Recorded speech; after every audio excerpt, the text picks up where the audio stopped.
الصورة الثانية اللي نعلق عليها قبل أيام ولازم نعترفوا احنا كنشطاء أو كإعلاميين، نعترفوا أننا مرات نقع في الخطأ لكن بحسن نية. نقع في الخطأ ولكن بحسن نية،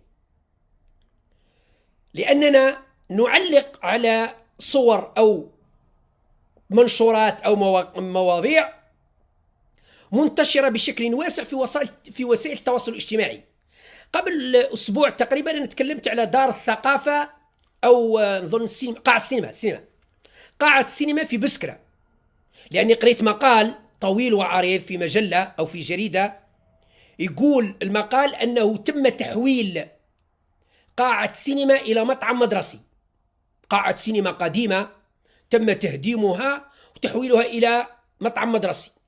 أنا انزعجت، قلقت وقلت عيب يعني مدينة ثقافية حضارية كما بسكرة يكسروا السينما باش يديروها مطعم مدرسي.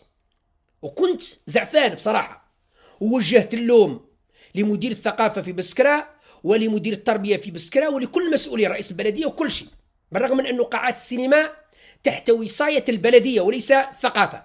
لكن أنا تمنيت أن مدير الثقافة يحتج، حتى ويا خطيئته مش ملكه. مدير الثقافة ووزارة الثقافة لا تتدخل في قاعات السينما، هي من صلاحيات وزارة الداخلية والبلديات. ولكن مدير الثقافة أو وزير الثقافة كانوا قادرين يحتجوا، يراسلوا رئيس الجمهورية. هذا بالنسبة للخبر لو كان صحيح، لأنه غلطتنا هذيك المجلة ونشروا خبر. لكن فيما بعد ظهر أن الخبر نص صحيح ونص غلط، موش صحيح 100%. والآن نشكر القائمين على بلدية أو كذا في بسكرة اللي نشروا الخبر، ونقول لهم للأسف الشديد تأخرتوا كثير، كان من المفروض تتكلموا على الموضوع في وقته، لأن وسائل التواصل الاجتماعي أصبحت تشكل خطرا كبيرا على المجتمع والدولة، في جانب إيجابي وفي جانب سلبي. كاين أمور إيجابية تلعبها وسائل التواصل الاجتماعي والإعلام بصفة عامة، ولكن في بعض الأحيان بل في كثير من الأحيان تلعب دور سلبي.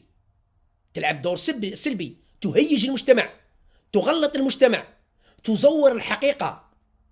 وبالتالي من الضروري على المعنيين بالأمر أينما كانوا توضيح ما يجب توضيحه.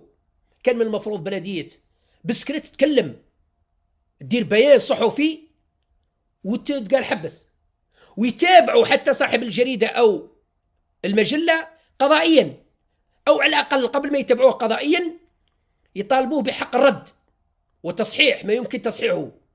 قال سي محمد راك غلط، راك تغلط في الناس، هاو بيان ولا يعني لازم تلعبوا دوركم يا ناس، لازم تلعبوا دوركم. ما تكونوش كما وزارة الخارجية اللي استقبلت سفير النيجر في 4 أفريل وداروا بيان في 6 أفريل. ما توقعوش في هذه الأخطاء. علاش قلت لكم أنا الدبلوماسية في تقهقر، انحطاط. المشكلة أنه في كل مستويات للأسف.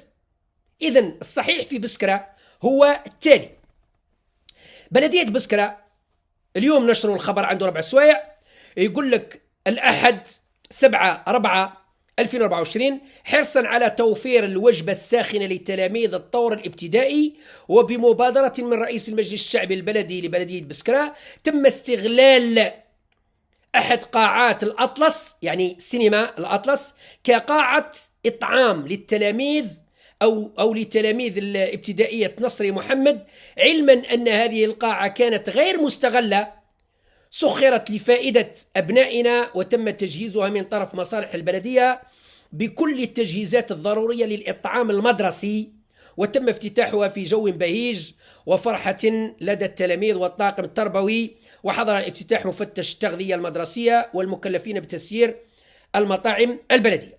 أوكي، هنا فيه توضيح كان لابد منه قبل أسبوع، مش لأنه برز دايرة تكلم، لا، لأنه جريدة تكلمت، لأنني أنا نقلت الخبر من جريدة. خبر صحيح أو غير صحيح ليس مسؤوليتي، ناقل الكفر ليس بكافر. إذا كان ما نشر في الجريدة كفر وهو كلام غير صحيح أنا لا أتحمل مسؤولية، أنا نقلت شو هو موجود.